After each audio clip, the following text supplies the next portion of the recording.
We fixed it. All right. We finally got it to work. Sorry for the delay, everyone. A little impromptu live stream from us because we wanted to give you guys an update first on the travel therapy market, which is really hopping right now and hot. And then we wanted to go over the question we've been getting a lot from you all is, how did we meet? Yay. The dynamic duo. Yay. You want to start? So the market is doing really well. All jobs are up and keep climbing since everything dipped back in 2020 with COVID. Our recruiters have said that right now we're at about 85% of the market that we used to have back in 2019 before COVID. So it's doing really well. And you might think, well, that's not 100%, but there's still I think they said 400 jobs open a week for just PT. Yeah, for physical therapy, we're around the range of about 350 jobs. One of our recruiters is also seeing about 350 jobs on the market for SLPs, so for you speech people, which is really good. And that doesn't mean that the other professions are lagging behind. OT is in the hundreds to close to 200s. And then the only one that has rebounded a little bit, but always lags a little bit behind is for you PTAs and you CODAs. So there's always just not as many jobs out there for those. You're looking at more around 50 jobs for PTAs, and then CODAs, it's about 30 nationwide. But we have heard that more places are willing to accept assistance because they're having trouble finding therapists. So that's also kind of opening up the job pool, which is good. And then settings wise, outpatient is really picking up and hospitals are picking up as well. So if those are settings that you like, it's a good time to look into those.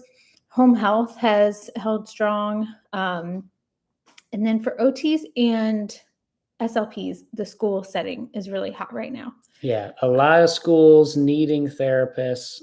So if that's your cup of tea, this might be a good time to hop into travel therapy. Yes, and we wanted to talk a little bit briefly about the lull that happens in the market pretty predictably every year that not a lot of beginning travel therapists know about. Yeah, travel therapy winter. Yes, so I've been getting a lot of emails recently asking for recommendations on how to start travel, recommendations on recruiters, or people just saying and sharing when they want to start travel. And I've been getting a lot of people saying they would like to start in the new year or in December. And I've been trying to mention in those emails, and that's what I'm going to mention today, is that the travel therapy market dips significantly towards the end of the year and the beginning of the year. So you can think December to February. Yeah. So a lot of people, they do have that mindset of new year, fresh start. I'm going to try something new. And we love that motivation. You just might be timing it a little wrong. Not that it's impossible. No, that's when we started travel and we had to find team jobs together and we did it. Yeah. Not that it's impossible, but you just have better odds like this fall when the market's really booming, or maybe even in the summer. And so something to think about if you're considering starting. And then always what makes this whole process a lot easier is having a good recruiter. And so having someone who's going to work really hard for you, try to look for multiple jobs. And as long as you stay flexible and you guys keep an open communication, it helps your odds. Yes. But if you're thinking about starting travel soon, we suggest just go for it now as soon as you can, because the market will dip. It always comes back up after those winter months. It has to do with businesses budgeting for the year, not knowing how much money they can put towards travelers. So it always bumps right back up, but you might find it easier to find a job right now than say maybe in a couple months. So we say go for it. Yeah.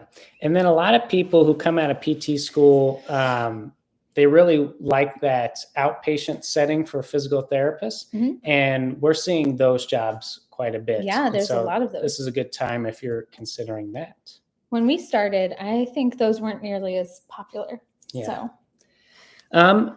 A last little bit of news or just suggestion from us is if you live in a state with the PT compact, again, this is for physical therapists because that's what we are. So that's a lot of the news we get.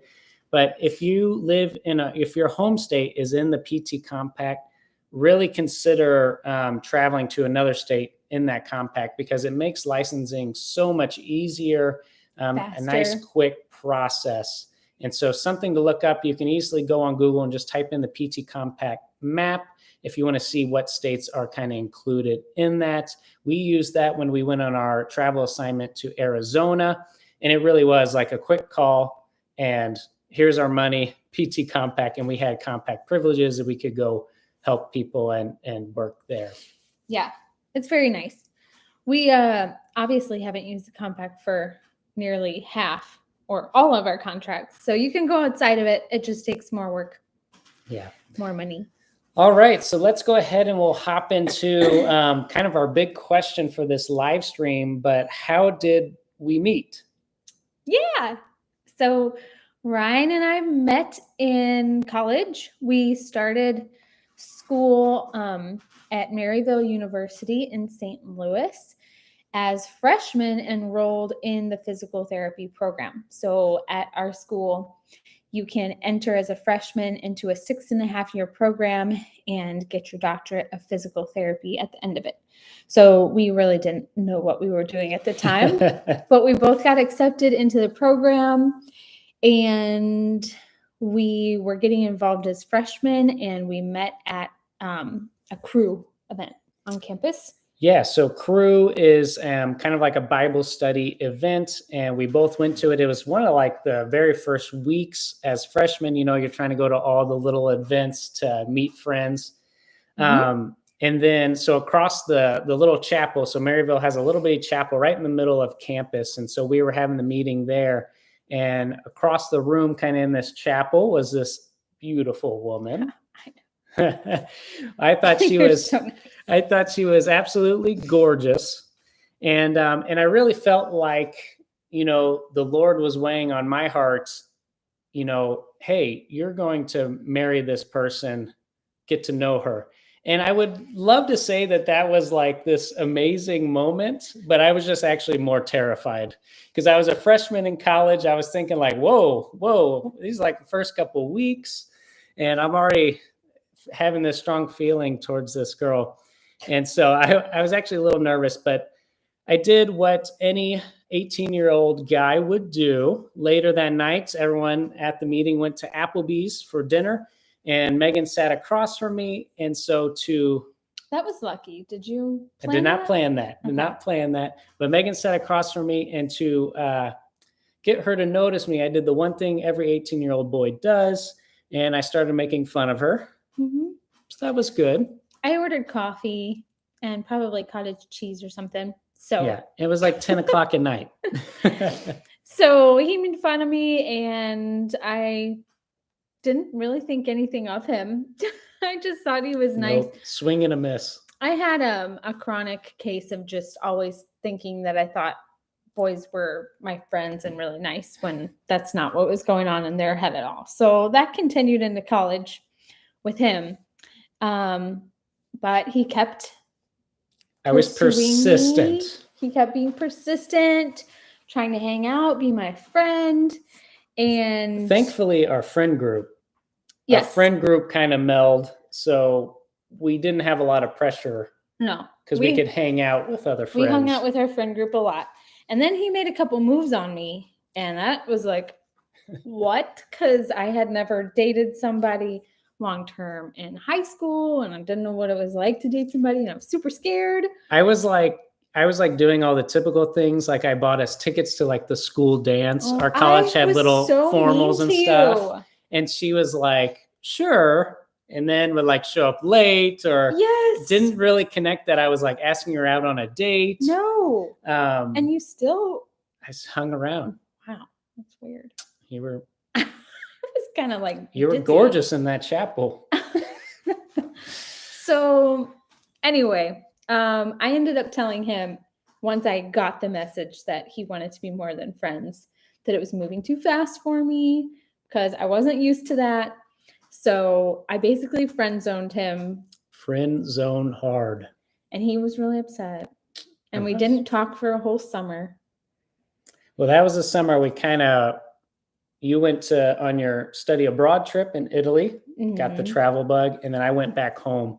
So we You were worked as a painter? kind of No, that was apart. the next summer. And so, but then we came back the next year and we had this photography class together. Yes. Gina. I guess it kind of, yeah, Gina, our professor. It was a fun class. It was just for fun, taking pictures on our phones. And we took like basically field trips. Hi, Consider the Wonders. Good to see you guys. We haven't seen you in a while. We took pictures, basically field trips around St. Louis. All over St. Louis. It definitely probably taught us a lot on pictures for Instagram and then this whole filming YouTube thing. Yeah, so during this class, we would hang out because that was normal for us to hang out during the field trips. And I just kept thinking in my mind, I want to hold his hand. He's mine. Nobody else should have him. I should get to hold his hand. So like the Lord was changing my heart and making it pretty obvious that I should be with him. So, and I was a little bit skittish. I was like, hey, I swung and missed on the first time. So if she's interested, she's going to have to state it pretty clearly. Make the moves because I scared him. So I think we had a new Marvel movie coming out, and school had sponsored a whole bunch of tickets. All of our friends were supposed to go. And this is like a year in the timeline from that first rejection. So we kind of got a full year of just getting to be friends. There was no pressure. Good. We could just hang out. We hung out, just us two as friends a lot. I found where he was studying because I knew I was interested now. So I was like, I gotta go study with him. But it was really nice just to be friends and kind of build that relationship before kind of figuring out, hey, we want something more than a friendship. Yeah, it was what I needed. I think I needed that time. So all of our friends were supposed to go to this Marvel movie sponsored by school. And then all of them ended up dropping out, and it was just us two going. And I don't think they planned that. Maybe they did. But I was secretly really excited. And we held hands in that movie for the first time. And then that sealed the deal. And then holding hands. A couple weeks later, my brother and I had a gig at the Renaissance Hotel in downtown St. Louis. And he came to support me without me really asking. And then we held hands on the drive home. So the rest is history after that. Then a month later, we were married, and it was crazy. No, we started dating right around New Year's of 2015. Yeah. Because we dated for about 2 years and got married in June 2017. Yeah, so we got married after our 4th year of college. And Marvel movies equals true love. And I think so. And the 4th year of our college program, our physiotherapy program, is the toughest year. So I think a lot of people thought we were crazy, but it was our last summer, because after that, then we would have went year round, and it would have been a little harder to have the wedding. So we thought kind of in our minds, either get married now or have to wait, 2.5 more years. And we didn't want to wait 2.5 more years. No, we knew we wanted to get married, and we knew we wanted to be a team going forward and planning our future together going forward. So why not do it now? Yeah, hop in. And it's been the best decision we've ever made. Yeah. Second best decision, travel therapy. Oh, can you name another one? No, it's been great. Yeah, it's been really awesome. So we've been married for a little over 4 years now. So glad I didn't lose you in that year. Yeah, didn't scare me away. Yay. So we've been married for a little over 4 years now, but that's kind of how we met. It was a little bit of an up and down friend zone. Conquered that. You got out of the friend zone. Uh-huh. Congrats. Thank you. I appreciate welcome. that. So we, since getting married and being married for 4 years and traveling, I feel like we've learned a lot and grown a lot, and it's been fun to become our own family together. And speaking of traveling, we're still in season 4. Season 4 out right in now on Washington. YouTube, but we're really excited to continue showing you all of our adventures there, but to close up the season and to share with you guys where we are at now and what's happening. There's a lot going on. There's a lot. Season 5 is going to be amazing. Yeah. So, all right, that's a little that. impromptu live stream. Yep. Hope you all enjoyed it. If you did, please hit that like button. That really helps us. Send us a comment if you have any questions about the travel market, or if you want some recruiter recommendations, shoot us an email. It's all down in the description. And other than that, until next time, see ya. Nice seeing you guys.